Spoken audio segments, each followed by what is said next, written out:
এদিকে মায়ানমারে ভূমিকম্পের কারণে মৃতের সংখ্যা প্রায় 700 ছুঁই। শনিবার সকালে সে দেশের সামরিক জুন্টা সরকারকে উদ্ধৃত করে সংবাদ সংস্থা এএফপি জানিয়েছে অন্তত 694 জনের মৃত্যু হয়েছে ভূমিকম্পের কারণে। আহতের সংখ্যা 1670। এখনো দেশের বিস্তীর্ণ অংশে উদ্ধার কাজ চলছে, ফলে মৃতের সংখ্যা আরো বাড়তে পারে বলে আশঙ্কা করা হচ্ছে। এই কঠিন সময়ে অন্যান্য দেশের কাছে সাহায্য চেয়েছে মায়ানমার। ভারত থেকে 15 টন ত্রাণ সামগ্রী নিয়ে শনিবার সকালেই মায়ানমারের উদ্দেশ্যে রওনা দিয়েছে বিমান। বিস্তারিত জানবো, কথা বলবো। আমাদের সঙ্গে টেলিফোনে রয়েছেন প্রতিনিধি বাসব রায়। বাসব, কি ছবি এই মুহূর্তে মায়ানমারের? এই মুহূর্তে কি পরিস্থিতি জানা যাচ্ছে? খুব খারাপ ছবি মায়ানমারের। এটা হচ্ছে মায়ানমার এমনি গৃহযুদ্ধে বিধ্বস্ত একটা দেশ।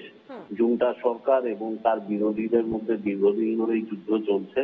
এই অবস্থায় গতকাল দুপুরবেলা 11টা অ্যারাউন্ড 12টা দুটো বড় বড় ভূমিকম্প হয়।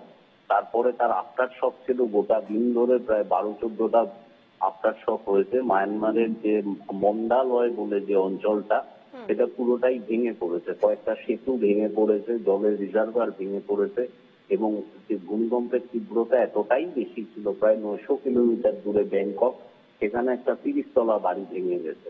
তো মায়ানমারের 6টা প্রদেশে এখন কার্যত মানে লোকজন নেই বলা চলে, মানে কোনো কাজকর্ম হচ্ছে না। পৃথিবীর সব দেশ এবং বিশেষ করে প্রতিবেশী দেশগুলো থেকে সাহায্য চেয়ে পাঠিয়েছে। কিছুক্ষণ আগে মায়ানমার সরকার একটা প্রেস রিলিজ দিয়েছে, যেখানে মৃত্যুর সংখ্যা বলেছে 694, যা আরো বাড়বে স্বাভাবিকভাবেই, এবং 2000-এর মতো আহত। মায়ানমারের কিছু হসপিটালে জরুরি অবস্থার ব্যবস্থাও নেই, সেটাও ভেঙে পড়েছে। বাইরে এসে ডাক্তাররা চিকিৎসা করছেন। মায়ানমারের সব হসপিটাল পরিপূর্ণ। এই সময় বরাবরের মতোই এই সাউথ ইস্ট এশিয়ায় ভারত একটা বড় দাদার মতো, অভিভাবকের মতো ভূমিকা পালন করে।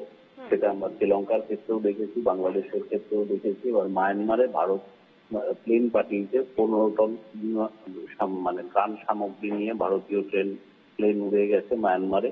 তো মায়ানমারকে সব দেশই আশ্বাস দিয়েছে যে আমরা তোমার পাশে আছি। কিছু মানে এই অবস্থায় সব দেশই মায়ানমারের পাশে এসে দাঁড়িয়েছে।